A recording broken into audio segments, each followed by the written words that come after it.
6 days before the Passover, Jesus arrived at Bethany, where Lazarus lived, whom Jesus had raised from the dead. Here, a dinner was given in Jesus' honor.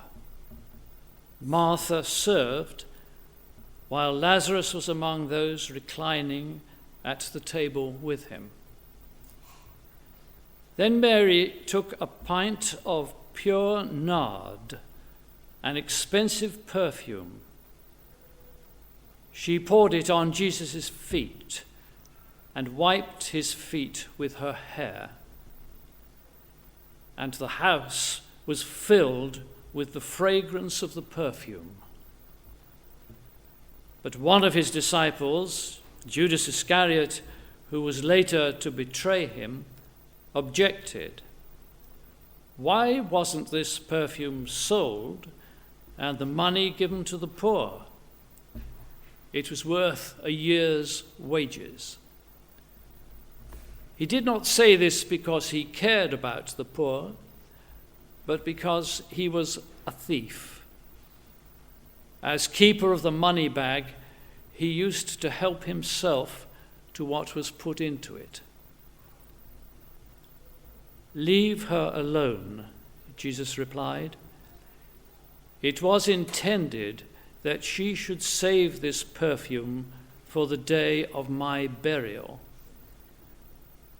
You will always have the poor among you, but you will not always have me." This is the word of the Lord. Thanks be to God.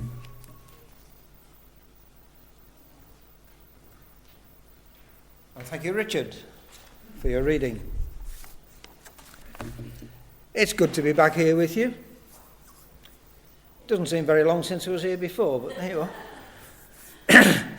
This reading that we've just had from John's Gospel is an incident that appears in all four of our Gospels, Matthew, Mark and Luke, as well as John.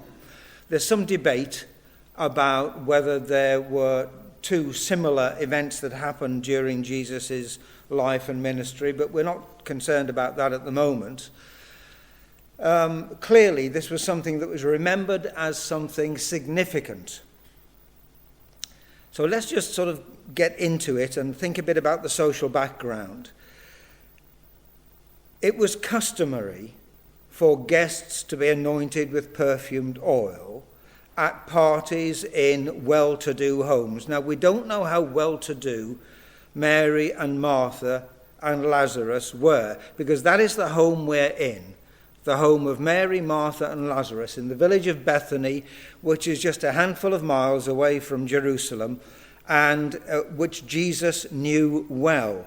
He had been there before. You will remember the situation when Jesus and his followers were miles and miles away, and news came to them that Lazarus, the word used was, "Lazarus, your friend, is ill." And Jesus said, "Oh, fine, thank you very much," and did nothing. But next day, he set off with the 12, and he said, "Lazarus is dead, so let's go to him." And then, of course, we know the story of Jesus asking for the tomb to be opened, and his, his prayer. Do you know, that was a prayer that we wouldn't dare to utter. "Lazarus, come out." End of prayer. In other words, Lazarus was brought back to life. Mary and Martha, the sisters, were obviously overjoyed, and they must have had a fairly capacious house, because Jesus and his 12 often went there. So it must have been a reasonably well-to-do family. Not posh, but reasonably well-to-do. And when they had a dinner party, it was customary for the guests to recline. They didn't sit at tables then, they reclined at the tables, and their head was anointed with perfumed oil. And it was a social convention, and a very nice one too. Mary takes this gesture much further. She anoints the feet of Jesus, not the head. with considerable quantities of what was an expensive perfume, nard, a costly, fragrant oil. I'm told, I've never actually seen it, told it had a light reddish colour, and it's derived from the spikenard plant. It was expensive, and because it was expensive, it was often mixed with inferior oils, and it was sometimes counterfeited. So it's rather nice that both Mark and John state that, quote, pure nard was used on Jesus. This was expensive stuff. And it wasn't a little phial like that, it was big 'un. Mary's act now, her gesture, is wholehearted. It's a wholehearted, passionate response to that act of love on Jesus' part. Mary is the one whose brother had been brought back to life, and she could now rejoice in being a complete family again, and she is giving so much in response to that now. It's a wholehearted, passionate response to Jesus' act of love. So her action was extravagant. And that's my first sort of key word in my head this morning. Mary's action was extravagant.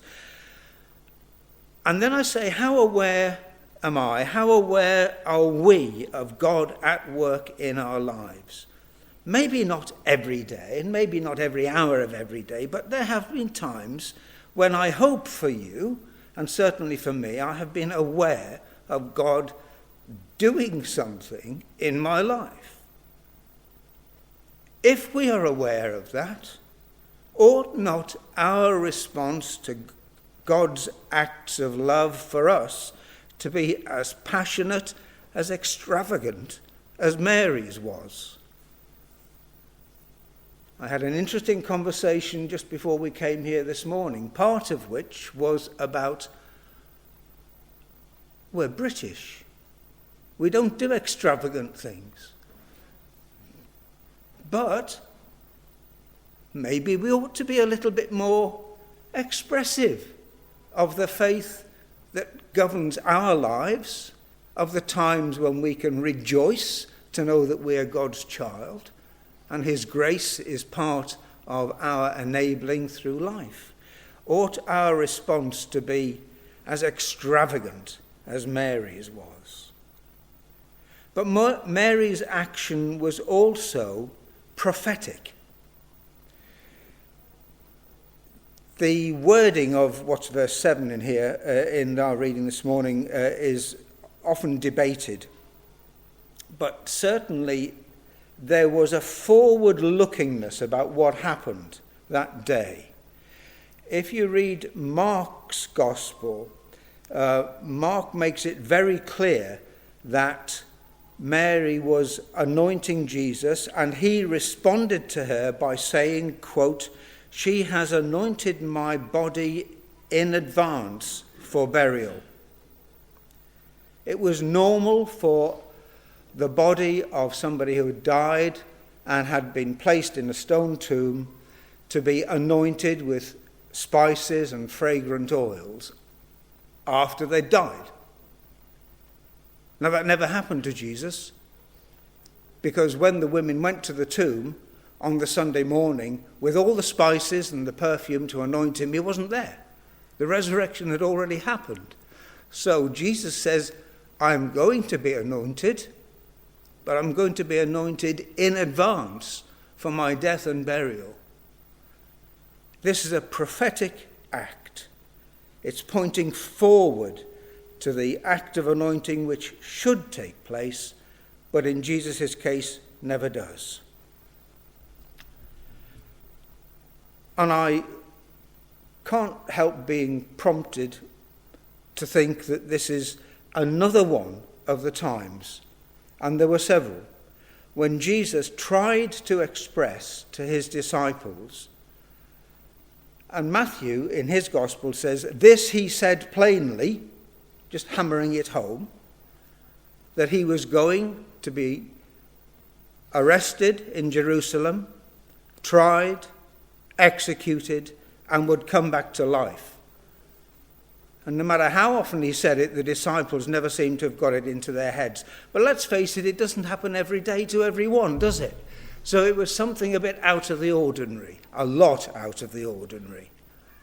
So Mary's action here, the prophetic action looking forward to the time when Jesus would die and would be resurrected, is the second aspect of what she's doing. Her action was extravagant, it was prophetic, and my third sort of key word is it was challenging. First, she confronts the mean-mindedness of Judas Iscariot. In Mark's account, we learn that other people too, among the guests, spoke out in agreement with Judas. Why was this ointment being wasted? It could have been sold. The original text, which we didn't quite have in the English translation, is for 300 denarii. Now, the denarius was a little coin in the Roman system, and it was a day's pay for a working man. 300 of them. What does that mean in today's money? Almost a year's pay? 15,000, 20,000, 25,000, 30,000 pounds in a jar. And she's prepared to pour it all over Jesus' feet. How challenging is that? She challenged Judas's mean-mindedness. Money was terribly important to Judas. We're told that he was actually a bit of a thief. He had sticky fingers in the communal purse. But money was obviously important to him, and we can criticize him for that. But money and material things have their importance. We can't do without them, but they pale into the background in comparison with developing for each one of us a loving, personal relationship with Jesus. And Mary's action challenges that. Don't worry about the money. Worry about this Jesus who has done wonderful things for me, who loves me in ways that you cannot imagine. And my love for him is something that you cannot imagine. Jesus said much the same thing, of course, when he urged his friends to, quote, seek first God's kingdom and his righteousness, and then all the rest will be added on for you as well. So Mary's action was challenging the materialism and the mean-mindedness of Judas and some other people who were there. But second, we notice that this prophetic action is carried out by a woman. We notice that women have a place in Jesus' ministry. One of the truths that we've begun to see more clearly in recent years is how much Jesus valued women and went out of his way, indeed beyond the social limits of his day, to include them in his ministry. To take just one example, there are many, but one very clear one, the Samaritan woman at the well.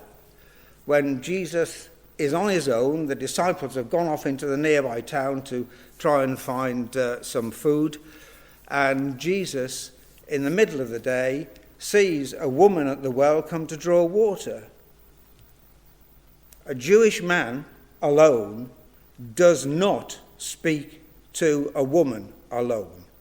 Not in that society, and particularly when this woman is a hated Samaritan. These half-Jews that the Jews despised so much. And yet Jesus just goes over and talks with her. And he doesn't just pass the time of day, he talks about her personal life, her married life, and her unmarried sexual life. A deep conversation. Remember also that Jesus and his 12 were not alone when they walked around the Galilean countryside. They were accompanied, we are told, by a group of women who supported them out of their resources. Jesus was happy and relaxed in the presence of women and made them to be very much included in his ministry. He was dependent on women. There was this band of women who provided out of their own resources for him and his 12. He was happy to talk to women, to make them part of his ministry. And that's something that I think we have not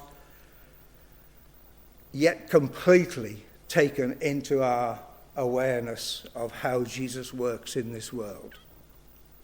So, as a kind of counterpoint to the extravagant love of God for us, which is illustrated in all sorts of places in the Bible, but just think of the parable of the prodigal son. Remember that? When the son who's been away finally makes his mind up to go back home, and he approaches the town where his father lives, and the father represents God, and the son represents people like you and me who walk away from God sometimes. And the father is not only looking out for his son, but when he sees it, he does something which is socially just awful. He runs. A mature man, the father of the house, doesn't run, but he runs to find his son. There's an extravagance in the love of God, so there should be an extravagance in our response to that love. We now have the encouragement, the challenge to return that love with a passionate, extravagant love of our own. It will be, in its own way, prophetic. That is, it will proclaim, which is what prophecy is, it will proclaim to those around us something of who and what God is. It will be prophetic and it will be challenging. That is, it will prompt some of those around us to ask where this love comes from. Why are you the way you are? What is this love for Jesus that you seem to have? It will be challenging. It will be prophetic. It will put us on the spot.